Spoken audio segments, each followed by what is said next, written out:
Hello class 10 के प्यारे विद्यार्थियों, स्वागत करते हैं आप सभी का एक और नए वीडियो में। आज की इस वीडियो हम देखने वाले जो आपका 9 फरवरी को होने वाला विषय विज्ञान का एग्जाम, उसके लिए काफ़ी ज़्यादा मोस्ट इंपॉर्टेंट वीडियो को देखने वाले। वीडियो को अंत जरूर देखिए, वीडियो काफ़ी ज़्यादा इंपॉर्टेंट होने वाला है, क्योंकि इस वीडियो को देखने के बाद मुझे नहीं लगता कि आपको कोई और वीडियो देखने की जरूरत पड़ेगा, क्योंकि यहाँ से आप लोग का हूबहू क्वेश्चन एग्जाम में देखने को मिलने वाला है। तो आप लोग वीडियो को अंत तक, वीडियो काफ़ी इंपॉर्टेंट होने वाला है। और अगर आप चैनल पर नए हो तो वीडियो को लाइक करके चैनल को जरूर सब्सक्राइब कर देना, क्योंकि ऐसे वीडियो चैनल के माध्यम से आपको ऐसा मिलता है। वीडियो को लाइक करके चैनल को जरूर सब्सक्राइब कर देना। और जब 11 फरवरी को होने वाला मैथ का एग्जाम, वहाँ उस सब्जेक्ट के लिए भी वीडियो अपलोड हो रहा है, तो आप लोग उसे भी जरूर देख कर ही जाना। बहुत सारे क्वेश्चन डायरेक्ट आपको एग्जाम में देखने को मिलेगा, ठीक है। तो वीडियो को अंत तक देना, वीडियो को लाइक कर देना, चैनल को सब्सक्राइब कर देना, और साथ ही अपने सारे दोस्तों इस वीडियो को शेयर भी कर देना। चलिए फिर हम लोग वीडियो को देख लेते हैं, और सारे के सारे इंपॉर्टेंट, बहुत ही ज़्यादा इंपॉर्टेंट क्वेश्चन होने वाला है। तो चलिए फिर हम लोग सारे के सारे एक एक करके क्वेश्चंस को देख लेते हैं। सबसे पहला प्रश्न है, देखो यहाँ पे क्या बोल रहा है। उत्तल दर्पण द्वारा बना प्रतिबिंब सदैव कैसा होता है, यानी कि उत्तल दर्पण द्वारा बना प्रतिबिंब सदैव कैसा होता है। ऑप्शन आपके पास उल्टा होता है, वास्तविक होता है, आवर्धित होता है, या फिर सीधा होता है। इसका राइट आंसर हो जाएगा हमारा ऑप्शन नंबर 4, यानी कि सीधा होता है, ठीक है। उत्तल दर्पण की बात करें तो उत्तल दर्पण हमेशा सीधा प्रतिबिंब बनता है। आगे देखो क्वेश्चन नंबर 2 क्या बोलता है। गोलीय दर्पण का फोकस अंतर उसी वक्रता त्रिज्या का कितना गुना होता है। आपको पता होगा F बराबर जो होता है, यानी कि फोकस अंतर बराबर होता है हमारा C/2, यानी कि कितना गुना हो गया, आधा हो गया ना इसका। तो कौन सा हो जाएगा, ऑप्शन नंबर 2 बिल्कुल राइट आंसर हो जाएगा, ठीक है। आगे देखो क्वेश्चन नंबर 3 बोलता है आपसे, अवतल दर्पण की फोकस दूरी होती है। अवतल दर्पण की फोकस दूरी कैसा होता है। देखो अवतल दर्पण कुछ ऐसा होता है, इसका परावर्तक सतह पीछे की ओर होता है, और इधर परावर्तक सतह इधर धंसा हुआ होता है, ठीक है। जब प्रकाश इसे टकराता है तो टकरा करके वापस आता है, और इधर कहीं फोकस से होकर गुजरता है। फोकस दूरी इसमें क्या हो गया, इधर हो गया, यानी कि पोल यहाँ पे होता है। पोल के जब हम लोग इधर लेते हैं तो क्या होता है, ऋणात्मक होता है, यानी कि माइनस में लिया जाता है इसको, यानी कि ऋणात्मक, यानी कि ऑप्शन नंबर 3 बिल्कुल राइट आंसर हो जाएगा, ठीक है। आगे देखो क्वेश्चन नंबर 4 क्या बोलते हैं हमसे। हजामती यानी कि सैलूनों में जो दर्पण का यूज होता है के रूप में किस दर्पण का प्रयोग होता है। तो किस दर्पण का प्रयोग होता है, अवतल दर्पण। आप लोग याद रखना, ऑप्शन नंबर 1 बिल्कुल राइट आंसर हो जाएगा। आगे देखो क्वेश्चन नंबर 5 क्या बोलता है। गोलीय लेंस मुख्यतः कितने प्रकार के होते हैं। गोलीय लेंस की बात करते हैं, मुख्यतः कितने प्रकार के होते हैं। क्वेश्चन नंबर 5 का जो राइट आंसर हो जाएगा ऑप्शन नंबर 2, यानी कि 2 प्रकार के होते हैं, ठीक है, उत्तल लेंस और अवतल लेंस। आगे देखो क्वेश्चन नंबर 6 क्या बोलता है आपसे। उत्तल लेंस द्वारा वास्तविक आवर्धित प्रतिबिंब बनता है जब वस्तु कहाँ स्थित रहता है। उत्तल लेंस द्वारा वास्तविक आवर्धित मतलब बहुत बड़ा प्रतिबिंब कब बनता है, जब हम लोग फोकस पे रखते हैं किसको, वस्तु को, ठीक है, उत्तल लेंस में। आगे देखो क्वेश्चन नंबर 7 बोलता है आपसे, जब प्रकाश की किरण हवा से कांच में जाती है तो किधर मुड़ जाती है। देखो जब प्रकाश की किरण हवा मतलब कि विरल माध्यम से कांच यानी कि सघन माध्यम में जाती है तो अभिलंब की ओर मुड़ जाती है, ठीक है, अभिलंब की ओर मुड़ेगा। आगे देखो क्वेश्चन नंबर 8 क्या बोलता है आपसे। लेंस की क्षमता के असाई मात्रक हमसे पूछ रहा है, यानी कि लेंस की क्षमता के असाई मात्रक क्या होता है, डायोप्टर होता है, ठीक है, यानी ऑप्शन नंबर 4 बिल्कुल राइट आंसर हो जाएगा, ठीक है। आगे देखो क्वेश्चन नंबर 9 क्या बोलता है हमसे। हमारे नेत्र में कौन सा लेंस होता है। हमारे नेत्र में उत्तल लेंस होता है, कुछ इस तरीके से उत्तल लेंस होता है। ऑप्शन नंबर 2 बिल्कुल राइट आंसर हो जाएगा, ठीक है। आगे देखो क्वेश्चन नंबर 10 क्या बोलता है। हमारा आँख के लेंस की वक्रता त्रिज्या को नियंत्रित करती है। आँख की लेंस की वक्रता त्रिज्या को नियंत्रित करती है, आप लोग याद रखना। ऑप्शन नंबर आपके पास, ऑप्शन आपके पास पुतली, दृष्टिपटल, पक्षमाभि, मांसपेशिया परितरिका। क्वेश्चन नंबर 10 का जो हमारा राइट आंसर हो जाएगा वो हो जाएगा ऑप्शन नंबर 3, यानी कि पक्षमाभि मांसपेशिया बिल्कुल राइट आंसर हो जाएगा, ठीक है। आप लोग इस चीज़ को याद रखना, काफ़ी ज़्यादा मोस्ट इंपॉर्टेंट क्वेश्चन है। आगे देखो क्वेश्चन में 11 क्या बोलता है। स्पष्ट दृष्टि की अधिकतम दूरी का मानक है।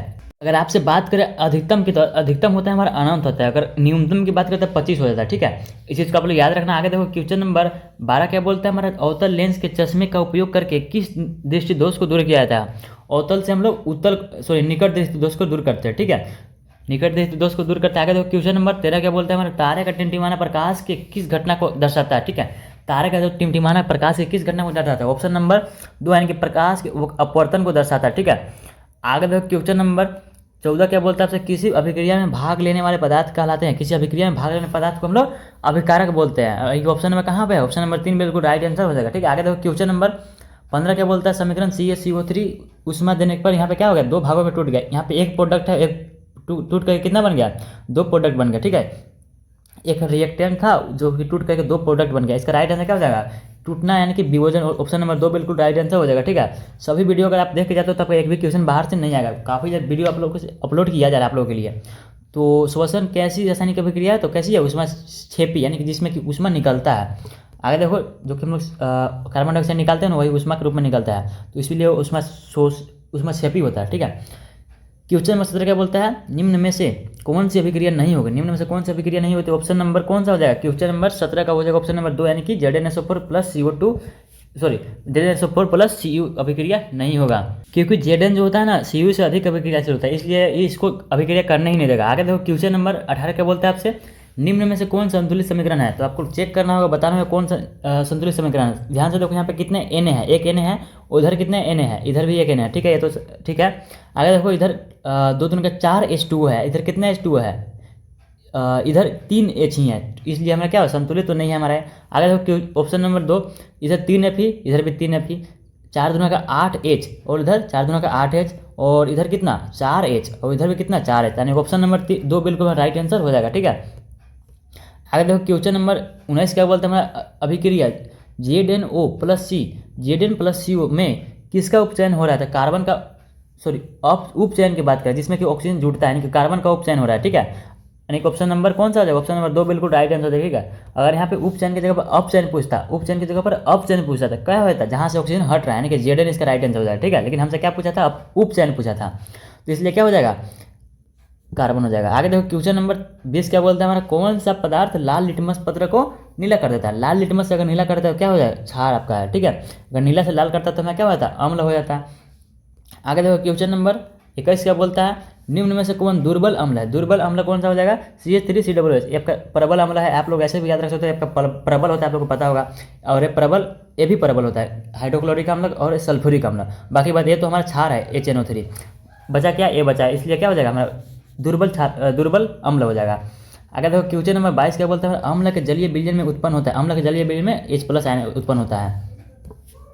अगर बात करता क्षार की बात करता है तो वहाँ पे क्या होता है, OH- हो जाता है, ठीक है। एक क्वेश्चन के साथ आपका दो क्वेश्चन क्लियर होते जा रहा है। आगे तो क्वेश्चन नंबर 23 क्या बोलता है आपसे, दही में कौन सा अम्ल पाया जाता है, दही में लैक्टिक, यानी कि ऑप्शन नंबर 2 बिल्कुल राइट आंसर हो जाएगा, ठीक है। आगे देखो क्वेश्चन नंबर 24 क्या बोलता है, अम्लीय विलयन का pH मान होता है, अम्लीय विलयन का pH मान 7 से कम होता है। आप लोग हमेशा याद रखना, अम्लीय विलयन अगर pH मान 7 से कम है तो क्या हो जाएगा, हमेशा अम्ल होगा। अगर 7 के बराबर है तो उदासीन होता है, अगर 7 से ज़्यादा है तो क्षार हो जाता है।